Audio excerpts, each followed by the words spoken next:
आणि आज मिशन लोकसभा या कार्यक्रमात आपण बघणार आहोत नाशिकचे अपक्ष उमेदवार मकसूद खान यांची आमची रिपोर्टर सुजाता धुमाळ हिने घेतलेली ही खास मुलाखत। नमस्कार, आपण पाहत आहात टाइम टीव्ही महाराष्ट्र। आज आपल्या सोबत आहे अपक्ष उमेदवार मकसूद खान। आज आपण सरांकडून जाणून घेऊया यांनी निवडणुकीच्या रणधुमाळीमध्ये त्यांच्याकडून कुठल्या प्रकारची तयारी केली आहे। नमस्कार सर। नमस्कार सर, आपण आता ज्या निवडणुकीची रणधुमाळी चालू त्याच्यामध्ये तुम्ही तुमच्याकडून कुठल्या प्रकारची तयारी केली आहे?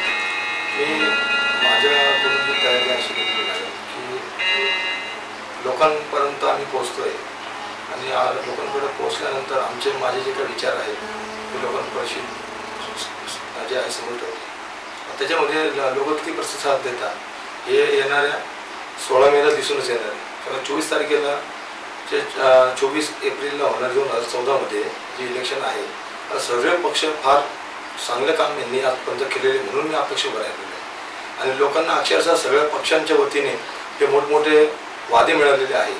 ते वादे फक्त ऐकलेले, त्याच्यावरती पर्टिक्युलर जे अंमलबजावणी झाली पाहिजे ती झालेली नाही।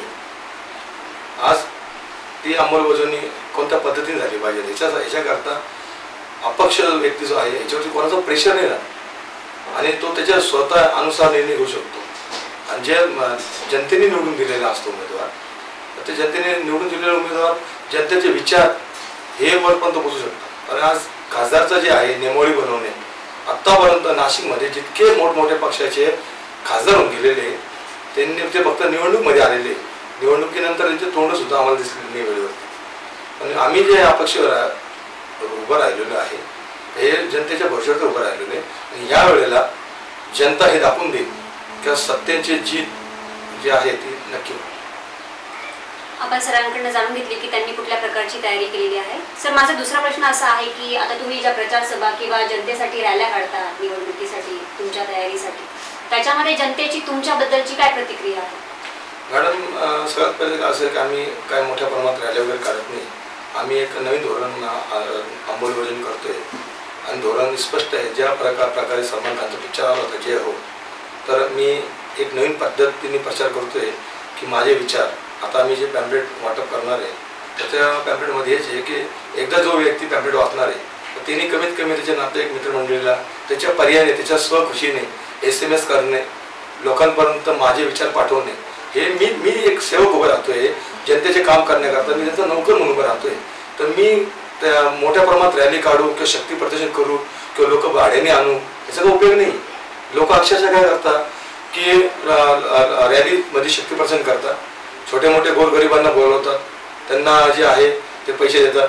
रॅलीमध्ये येणारे लोकांचे हे जितके पण पक्षांचे रॅली निघतात जे शक्ती प्रदर्शन करतात यांचे आयडेंटिफिकेशन चेक करा ना, हे सभासद आहे का त्या पक्षाचे।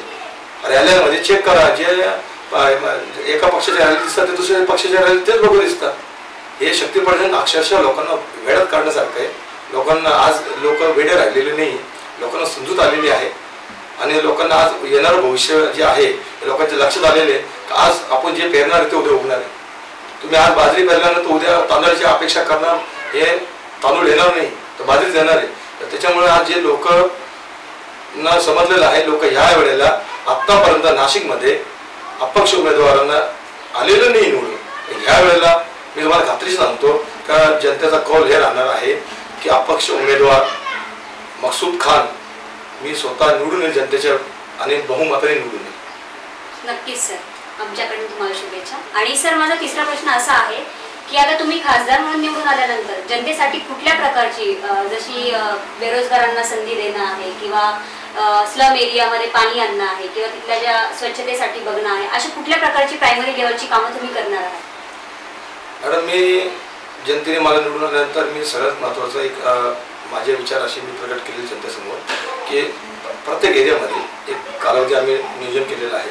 निवडून आल्यानंतर त्या परिसरात जाणं, साक्षात तुम्ही फक्त निवडणुकीच्या वेळेला ज्या प्रकारे रणधुमाळी दाखवतात न्यूजवरती, त्या ज्या प्रकारे एरिया परिसरात जातात इतर वेळेला जात नाही, पण आम्ही नियोजन पद्धत केलेली आहे। मी निवडून आल्यानंतर मला जनतेने कौल दिला, निवडून आलो मी प्रत्येक परिसरात जाणार आहे आणि त्यांचे विचार जे काय आहे त्यांच्या अडीअडचणी त्याचा मार्ग काढण्याचा प्रयत्न करणार आहे। कारण खासदार आहे ना, त्या नाल्या साफ करण्याकरता खासदार मध्ये मी उभं राहिलेलो नाही। जे कायदे बनवणे आहे, ज्या कायद्याची अंमलबजावणी करणे आहे आणि इथं पर्टिक्युलर ज्या लोकांना अडचणी आज मी एक मुस्लिम समाजाच्या वतीने उभं राहिल्यानंतर पण आत्तापर्यंत मुस्लिम समाजाच्या वतीने जे आहे कोणी खासदारकीमध्ये मोठ्या प्रमाणात जनतेसमोर आलेलं नाही. मी आज जनतेसमोर येतोय आणि ह्याच्यामध्ये सगळ्या समाजाचा मला प्रतिसाद चांगल्या प्रकारे मिळतोय. या प्रतिसादामुळे येत्या निवडणुकीमध्ये 24 तारखेला जे जनमत मला मिळणार आहे हे शक्ती प्रदर्शन जनता करणार आहे, मी नाही करणार आहे. कारण लोक जितके उमेदवार उभे राहिलेले हे त्यांचं शक्ती प्रदर्शन करतायत. माझं शक्ती प्रदर्शन माझं जनता करणार आहे. मला मतं देऊ. नक्कीच सर, तुमच्या भावी वाटचालीसाठी तुम्हाला हार्दिक शुभेच्छा आमच्या पूर्ण टीमकडनं. आपण यांच्यासोबत असेच राहू. पाहत राहा टाइम TV महाराष्ट्र.